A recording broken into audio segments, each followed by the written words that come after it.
नाज़रीन, Pakistan peoples party की मरकजी मजलिस आमला ने बिलावल भुट्टो जरदारी को जमात की जानिब से वज़ीर आज़म नामजद कर दिया है।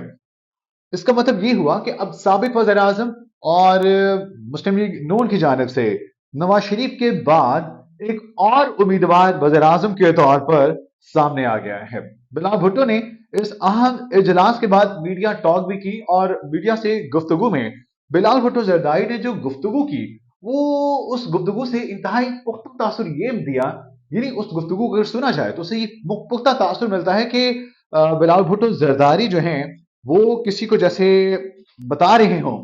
कि जनाब हम एक मजबूत पार्टी हैं, और पीपल्स पार्टी की जानिब से जो तासुर दिया जा रहा है वो ये कि पीपल्स पार्टी ने अब मुस्लिम लीग नून को अपना मजबूत हरीफ मान लिया है, कि जिसके बाद अब दोनों जमातों में इख्तलाफात जो हैं वो खुलकर सामने आ चुके हैं। अब ये इख्तलाफात क्यों खुलकर सामने आए हैं और इसकी वजह क्या बनी, वो मैं आपको बता देता हूँ। वो ये कि दोनों जमातों ने अब शायद अपना अपना वज़ीर आज़म लाने की ठान ली है। ये देखिए कि साबिक सदर आसिफ अली जरदारी ने नवाज शरीफ साहब से एक अहम बात की थी, वो ये कि जनाब बिलावल भुट्टो जरदारी को लाहौर में सीट दी जानी चाहिए ताकि वो यहाँ से भी इलेक्शन जो है वो कंटेस्ट कर सकें, जिस पर नवाज शरीफ साहब ने ये बड़ी बात अहम बाजी की। उन्होंने कहा जनाब अदले का बदला होगा, यानी अगर आप लाहौर में सीट चाह रहे हैं तो फिर आपको हमें लाड़काना में सीट देनी होगी, जिस पर जरदारी साहब की जानिब से बड़ा अहम बयान सामने आया, और वो बयान ये था कि जनाब लाड़काना सिर्फ पाकिस्तान पीपल्स पार्टी का है और कोई और दूसरी जमात वहां पर अपनी जगह नहीं बना सकती है, और ना ही हम किसी भी जमात को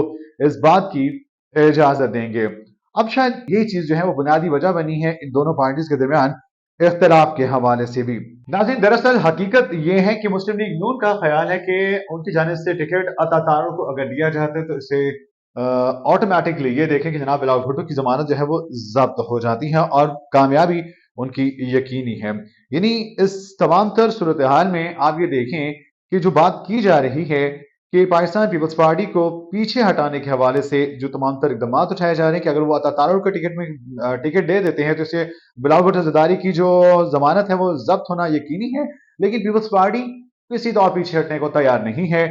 जरदारी साहब की अगर हम बात कर लें तो उन्होंने बड़े वाज़ेह अंदाज से इस तमाम तर सूरत हाल को भांपते हुए नवाज शरीफ साहब को वाज़ेह तौर पर मुतनब्बे कर दिया है कि मियाँ साहब हम आपको किसी भी सूरत वज़ीर आज़म नहीं बनने देंगे। यानी उनकी जानिब से वो कहते हैं ना कि चुनौती दी गई है, वार्न किया गया है कि हम आपको वज़ीर आज़म नहीं बनने देंगे, और इसके लिए शायद दोनों पार्टीज ने अपनी तमाम तर कोशिशें जो हैं वो तेज कर दी हैं, और इसके लिए देखा यह जा रहा है कि जनाब किसी भी तौर पर अब एक दूसरे से बाजी मारने की जो तैयारियां हैं वो की जा रही हैं,